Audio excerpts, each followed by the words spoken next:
இந்த கொஸ்டினில் ரூபாய் 312ஐ 100 மாணவ மாணவியர்களுக்குன்னு கொடுத்துருக்காங்களா? வேறு ஒன்றும் கிடையாது. பசங்க பொண்ணுங்க மொத்தம் 100 பேர் இருக்காங்க.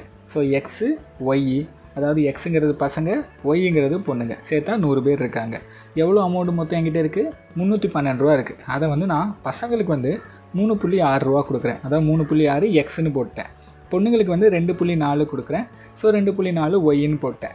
மொத்தமாக சேர்த்து எனக்கு எவ்வளோ இருக்குது? 312 ரூபா. அதான் ப்ளஸ் போட்டு 312ன்னு எழுதிக்கிட்டேன். இது முதல் ஈக்குவேஷன், இது ரெண்டாவது ஈக்குவேஷன். இப்போ முதல் ஈக்குவேஷனில் நான் 3.6ஆல் பெருக்க போகிறேன். ஏன் பெருக்கிறேங்கிறத அப்புறம் சொல்கிறேன். இப்போ பெருக்கி எழுதிக்கிங்க. 3.6 எக்ஸ் ப்ளஸ் 3.6 ஒய் = 360ன்னு வரும். ஸோ பெருக்கி எழுதிக்கிட்டாச்சு. கீழே கொடுத்ததையும் அப்படியே எழுதிக்கிறேன். 2.4 ஒய் = 312ன்னு எழுதிக்கிட்டேன். இப்போ பாருங்கள், இந்த ரெண்டு ஈக்குவேஷனையும் கழிப்போம். ஏன் பெருக்கிறேன்னா, அப்படி பெருக்கினா தான் இதை கழிக்கும்போது எக்ஸ் எனக்கு ஃபுல்லாக கட் பண்ண முடியும். ஸோ நான் கட் பண்ணிட்டு இதை கழிச்சா 1.2 ஒய்ன்னு வரும். இரண்டையும் கழிச்சா 48ன்னு வரும். இப்போது இதையும் அடிப்போமா? ஸோ 1.2 12/10ன்னு எழுதிக்கலாம். இந்த சைடு 48 அப்படியே இருக்கும். இதையும் கட் பண்ணால் 4ன்னு வரும். இந்த 10 அந்த சைடு கொண்டு போயிருங்க, 40ன்னு வரும். இதான் எனது ஆன்சர்.